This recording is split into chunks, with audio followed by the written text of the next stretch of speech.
राष्ट्रीय कांग्रेस। भारतीय भारतीय राष्ट्रीय कांग्रेस।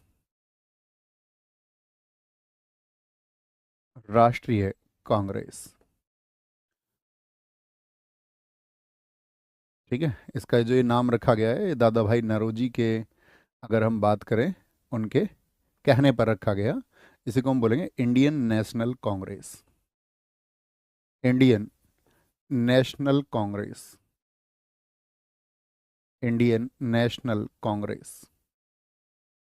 अगर हम आपसे पूछेंगे, जैसे हमने आपको पिछली कक्षा में बताया, क्या आपने ये महसूस किया कि भारत में 1857 की क्रांति के बाद में, 1857 की क्रांति को तो यूं तो अंग्रेजी सरकार ने दबा दिया था, लेकिन उसके बाद में बहुत सारे गवर्नर आए जिन्होंने प्रयास किया कि भारत के जो आपका लोग हैं उनको लुभाया जा सके किसी भी तरह से।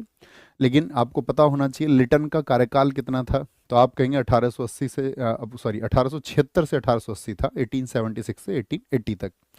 तो उसके काल में बहुत सारी ऐसी घटनाएं हुई जिनमें भारतीयों का दमन किया गया, चाहे वह शस्त्र अधिनियम लेकर के आया हो, या वर्नाकुलर प्रेस एक्ट लेकर के आया हो, या आपका सिविल सर्विसेज एग्जाम में जो आईसीएस होता था उसमें भारतीयों की जो उम्र है वो घटा दी गई। तो फिर से वो अपनी उस दमनकारी नीतियों को निरंतर ब्रिटिश सरकार बनाए रखती है। अब जब ब्रिटिश सरकार अपनी दमनकारी नीतियों में आपका कोई भी कमी लाने के पक्षधर में नहीं थी, तो भारत में बहुत सारे ऐसे संगठन थे जो समाज सुधार के रूप में पैदा हुए, सोशल रिफॉर्म्स के रूप में, जिन्होंने ब्रिटिश सरकार से तो एक पक्ष में विरोध रखा ही रखा, और साथ में क्या किया, उन्होंने भारत के लोगों को भी एनलाइटन करने का कि भाई आपको कुरीतियों से दूर रहना है और कुप्रथाओं को आपको त्यागना होगा, जितने भी बैड कस्टम्स है। और हमने आपको बताया कि भारत का जो स्वाधीनता आंदोलन के आरंभिक वर्ष थे उसमें बहुत सारी संस्थाएं बनी। जैसे मैं आपसे भी चाहूंगा किसी एक संस्था का नाम आप मुझे लिख करके बताएं, किसी एक संस्था का नाम जो आपने पढ़ी हो। जैसे कि आप कह सकते हैं इंडियन एसोसिएशन बना भैया, ठीक है, मद्रास नेटिव संस्था बनी आपका। तो इस तरह से आप मुझे बताएं, तो ये सारी संस्थाएं क्या थी, ये जगह जगह पर बनी हुई थी, कोई कलकत्ता में थी, कोई मद्रास में थी आपका, ठीक है। तो जगह जगह पर जब बहुत सारी संस्थाएं बनने लगी, जगह जगह पर, ठीक है, छोटी छोटी संस्थाएं जब भारतवर्ष में बनने लगी आपका, तो आप कहोगे उस समय पर क्या हुआ, ब्रिटिश सरकार को फिर से ये भय हुआ कि भविष्य में ये जो दल इकट्ठे हो रहे हैं ये हमारे खिलाफ क्या कर सकते हैं, हमारे खिलाफ एक आपका आवाज संगठित होकर भी उठा सकते हैं। और 1857 की क्रांति में नेतृत्व ना होने की वजह से भारत का जो आंदोलन था, वह क्रांति थी, वो बहुत सारे पैमानों पर असफल रही थी। लेकिन अगर इन सब लोगों को एक संगठित रूप मिल जाए तो इस बार ये अंग्रेजों को यहाँ से भगा फेंकेंगे और ब्रिटिश शासन से मुक्ति पाने के लिए कभी भी हो सकता है। तो इसलिए एक आपने नाम सुना होगा, एक सेफ्टी वॉल्व थ्योरी दी जाती है कांग्रेस के लिए, सेफ्टी वॉल्व थ्योरी। हम सब करके बताएं जी भैया, हमने इसको बहुत सुना है, लाला लाजपत राय जी ने इसको दिया था। सेफ्टी वॉल्व थ्योरी क्या है? जैसे सेफ्टी वॉल्व थ्योरी को ऐसे समझिए, आप सब लोग जानते, कुकर देखा है आप सब लोगों ने, आपके घर में होता होगा कुकर। तो आप कहेंगे कुकर में भैया एक ऊपर सीटी भी होती है कि नहीं होती है, बताओ। आप कहेंगे हाँ जी बिल्कुल होती है, ठीक है, कुकर होता है। तो जो कुकर होता है उसमें एक, आपने घर में देखना, आप एक रबड़ भी लगाई जाती है, रबड़ भी, ताकि अंदर जो वेपर बने, अंदर जो भाप बने, अंदर जो भाप बने वो किससे होकर के निकले, यहाँ कहीं किनारों से ना निकल जाए, या आपका यहाँ पर एक आपका क्या कर दिया जाता है, सीटी, और एक कुछ छोटा सा सेफ्टी वॉल्व भी दे दिया जाता है उस वॉल्व के साथ में एक जगह और, ताकि वो एक्स्ट्रा यहाँ से निकल जाए, यहाँ से, ठीक है, और इकट्ठा निकले किससे, सीटी से निकले। तो ये जो इकट्ठा प्रेशर बन जाए, कहीं इससे कुकर ना फट जाए, ये कुकर ना फट जाए, यानी कि ये विद्रोह जो कहीं ऐसा ना हो जाए कि पूरे देश में जो क्रांतिकारी संस्थाएं बन रही हैं वो एकजुट होकर के इस ब्रिटिश शासन को तहस नहस ना कर दे। तो इसीलिए कहा जाता है, लाला लाजपत राय जी ने कहा कि ये तो आपका अंग्रेजों ने अपने बचाव के लिए कांग्रेस संस्था को बनाया है। यही डफरिन के दिमाग का विचार भी था। डफरिन जो कि उस समय पर क्या था, वायसराय था। डफरिन का काल साथी आपको पता होगा, 1884 से 1888 तक डफरिन रहा। तो डफरिन ने भी ये बात की और उस समय के बाकी कंपनी को भी ये बात समझ में आई, हालांकि कंपनी तो डिसेबल हो चुकी थी लगभग, यानी ब्रिटिश क्राउन को ये बात समझ में आई कि हाँ ये जरूरी है। भाई अगर मान के चलो सभी आप जैसे आप आंदोलन करने लग जाएं कल किसी एक बात पर, जगह जगह आंदोलन हो, जगह जगह बहुत सारे आंदोलन हो, ठीक है, कि आप अपनी डिमांड्स को उठा रहे हैं सब जगह पर। अब इनको यदि एक मंच दे दिया जाए, मंच, कि भाई तुम्हारी इन डिमांड्स को उठाने के लिए ये लोग हैं, तो ये जनता किस पर आश्रित हो जाएगी। जैसे बहुत सारे किसान हैं, देश में, तो वो किसान किस पर निर्भर हो जाते हैं, वो किसके पक्ष की बात करेंगे, जो किसान नेता कहेगा, हाँ या ना। क्योंकि अब वो अपने सारे मुद्दों को नहीं रख सकते हैं। अब जो किसान नेता इनसे फिल्टर करके जिन चीजों को फिल्टर करके जो चीजें यहां तक पहुंचेंगी, उन सभी फिल्टर चीजों को एक मंच के माध्यम से रखा जाएगा, एक मंच के माध्यम से। तो इसीलिए उन्होंने कहा कि इन लोगों को एक मंच देना जरूरी है, जहां पर ये समझे कि ये हमारा जो है प्रतिनिधित्व कर रहे हैं, और ये हमारा रिप्रेजेंटेशन जो है इनके द्वारा होगा, और हम अपनी समस्या इन्हें बताएंगे, और ये सरकार से डिमांड रखेंगे या सरकार के खिलाफ आंदोलन करेंगे, और हम इनके साथ ही होंगे। यही प्रोसेस उन लोगों ने सोचा। लेकिन एक दूसरा पक्ष भी है जो ये कहता है कि नहीं, ऐसा नहीं था कि अंग्रेजों ने कांग्रेस का जो निर्माण किया वो सिर्फ और सिर्फ अपने मतलब एक लंबे लाभ को देखते हुए किया। यहाँ पर जो इसके संस्थापक है एलन ऑक्टेवियम ह्यूम, उनको कहा जाता है कि वो एक मानवतावादी विचारों के व्यक्ति थे, और वो सही मायने में मतलब भारतीय के लोगों की जो भावनाएं थी उनकी रेस्पेक्ट करते थे। तो उन्होंने भी देखा कि यार भारतीयों के पास में एक संस्था होनी चाहिए। तो ये सारे आपका उसके लिए क्या है, तर्क हैं कि भाई किस तरह से किन स्थितियों में कांग्रेस एक संगठन बना, ताकि छोटे छोटे दलों को खत्म करके एक निश्चित मंच दे दिया जाए, और उसके थ्रू, उस चैनल के थ्रू चीजें चैनलाइज हों, और वहीं से उन बातों को कहा जाए। बात करें, समझ में आई भारतीय राष्ट्रीय कांग्रेस के पीछे लगभग उस समय पे क्या मत रहे होंगे, और कारण बहुत सारे हैं, आप जानते होंगे कारण बहुत सारे हैं। समाज सुधार आंदोलन भी उनका एक कारण रहा। भारतीय राष्ट्रीय कांग्रेस की स्थापना, इसकी स्थापना कब हुई थी? तो इसकी स्थापना हुई है आपका 28 दिसंबर 1885, इस्टेब्लिशमेंट, ठीक है। और इसके संस्थापक अर्थात फाउंडर कौन थे? संस्थापक थे इसके एलन ऑक्टेवियम ह्यूम। क्या बोलेंगे? एलन ऑक्टेवियम ह्यूम, जो एक रिटायर्ड आईसीएस अधिकारी थे। एलन ऑक्टेवियम ह्यूम, बहुत अच्छा किस्सा आता है इनके बारे में। एलन ऑक्टेवियम ह्यूम, या इनको एक टाइटल मिला हुआ था, hermit of Shimla. Hermit of Shimla, Shimla में इनके कार्य करने की वजह से जब ये कंपनी के अधिकारी थे। हर्मिट ऑफ शिमला, शिमला का संत।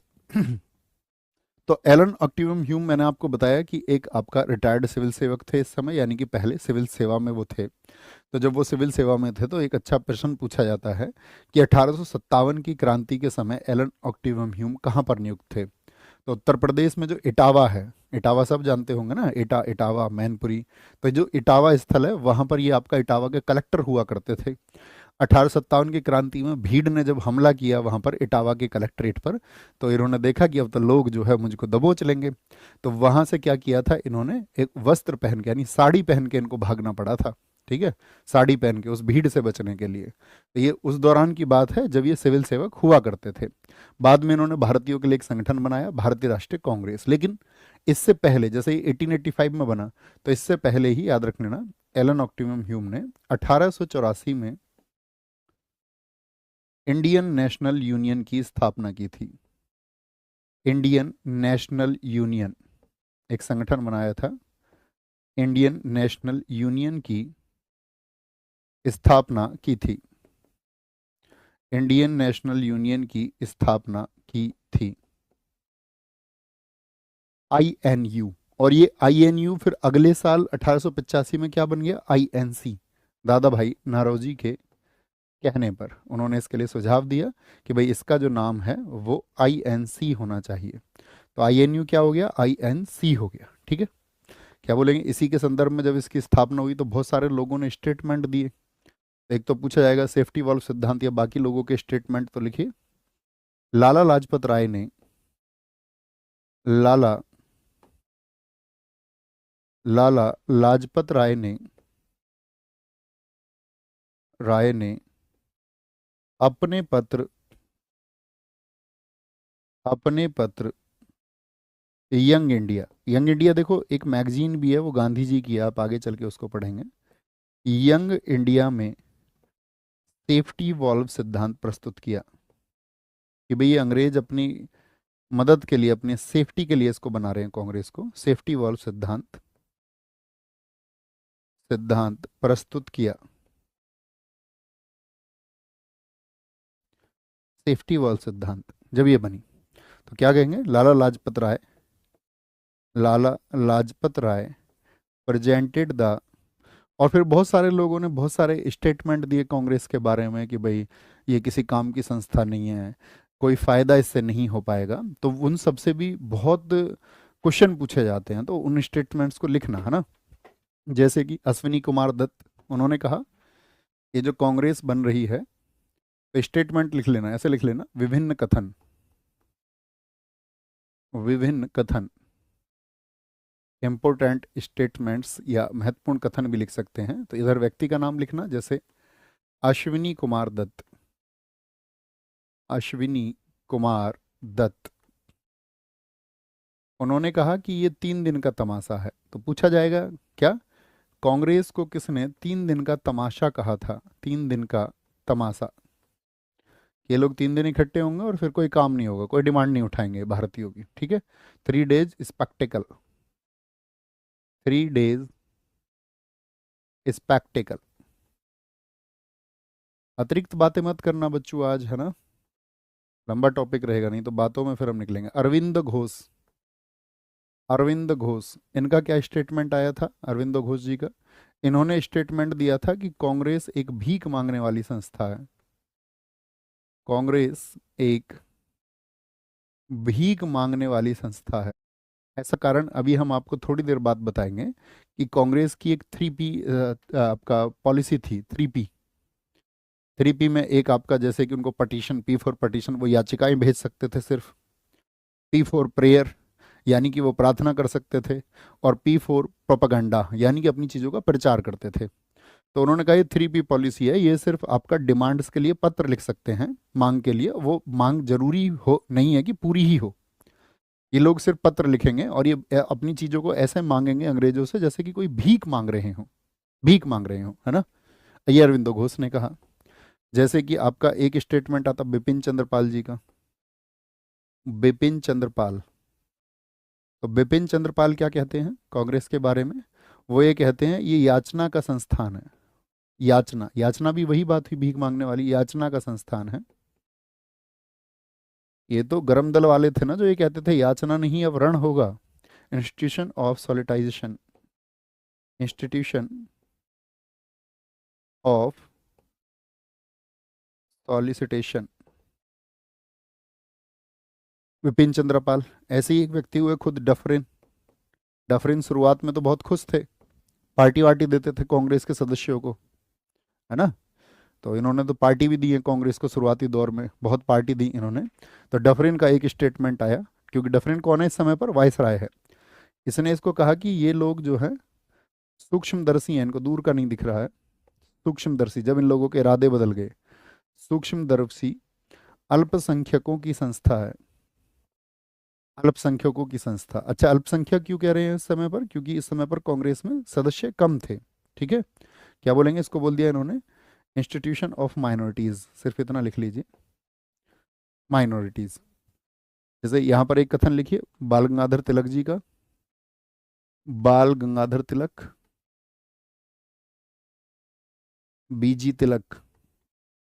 बाल गंगाधर तिलक, उनको कांग्रेस के बारे में क्या कहना था?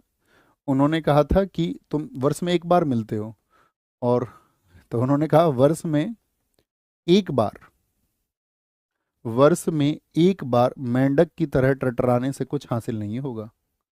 एक साल में आए, इकट्ठे हुए, और ऐसे क्रांति होती है क्या? मेंढक की तरह टरटराने से, टरटराने से कुछ नहीं होगा, कुछ नहीं होगा, मेंढक की तरह टरटराने से कुछ नहीं होगा। Nothing will achieved by croaking like a frog, nothing will achieve, टरटराने से कुछ नहीं मिलेगा। बंकिम चंद्र चटर्जी, उनका स्टेटमेंट बहुत इंपॉर्टेंट है। बंकिम चंद्र चटर्जी, तो बंकिम चंद्र चटर्जी कहते हैं कांग्रेस के जो लोग हैं पदों के भूखे हैं। अच्छा, ऐसी कोई राजनीतिक पार्टी है जिसमें लोग पदों के भूखे ना होते हों? कांग्रेस के लोग, अरे बताइए हाँ या ना, पदों के भूखे हैं, पदों के भूखे हैं कांग्रेस के लोग, यानी कि Congress people are hungry for posts, Congress people